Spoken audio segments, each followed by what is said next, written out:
Subscribe کریں سید احسناز channel کو اور اس بیل آئیکن کو دبائیے ہماری لیٹسٹ ویڈیو سب سے پہلے دیکھنے کے لیے۔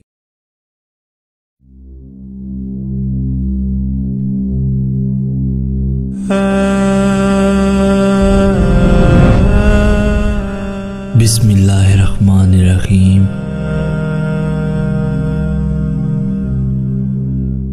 حضرت امام حسین علیہ السلام کی وصیت۔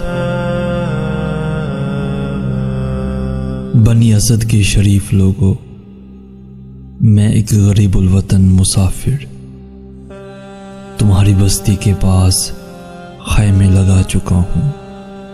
میں 8 دن تک یہیں رہوں گا۔ تم 8ویں روز شام کے وقت اس طرف آ کے دیکھ لینا۔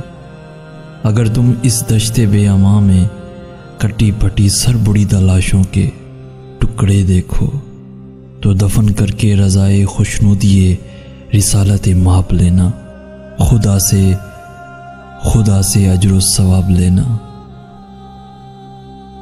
بنی اسد کی حجاب میں بیٹھی بیویوں، تم اگر یہ دیکھو کہ وقت کے حکمران کی دہشت سے، خوف سے مرد گھر سے باہر نکل نہ پائیں تو تم ذرا دیر کو نکل کر ہماری لاشوں کو ریت کے سر بلند ٹیلوں سے ڈھانپ دینا۔ آئے بنی اسد کے دلارے بچوں، تمہارے ماں باپ خوف و دہشت سے گھر سے باہر نکل نہ پائیں تو ایسا کرنا کہ کھیلتے کھیلتے نکل کر ہماری لاشوں کے پاس آنا اور اپنے ہاتھوں میں ریت بھر کر ہماری لاشوں پہ ڈال دینا۔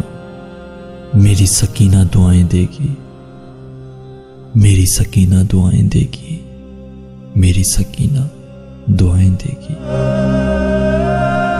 بنی اسد کے شریف لوگوں، میں ایک غریب الوطن مسافر تمہاری بستی کے پاس خیمے لگا چکا ہوں۔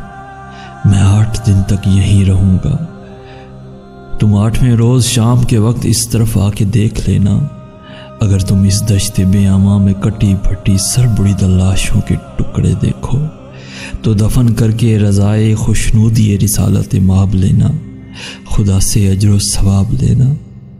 آئے بنی اسد کی حجاب میں بیٹھی بیویوں، تم اگر یہ دیکھو کہ وقت کے حکمران کی دہشت سے، خوف سے مرد گھر سے باہر نکل نہ پائیں تو تم ذرا دیر کو نکل کر ہماری لاشوں کو ریت کے سر بلند ٹیلوں سے ڈھانپ دینا۔ آئے بنی اسد کے دلارے بچوں، تمہارے ماں باپ خوف و دہشت سے گھر سے باہر نکل نہ پائیں تو ایسا کرنا کہ کھیلتے کھیلتے نکل کر ہماری لاشوں کے پاس آنا اور اپنے ہاتھوں میں ریت بھر کر ہماری لاشوں پہ ڈال دینا، ہماری لاشوں پہ ڈال دینا۔ میری سکینہ دعائیں دے گی، میری سکینہ دعائیں دے گی، دعائیں دے گی۔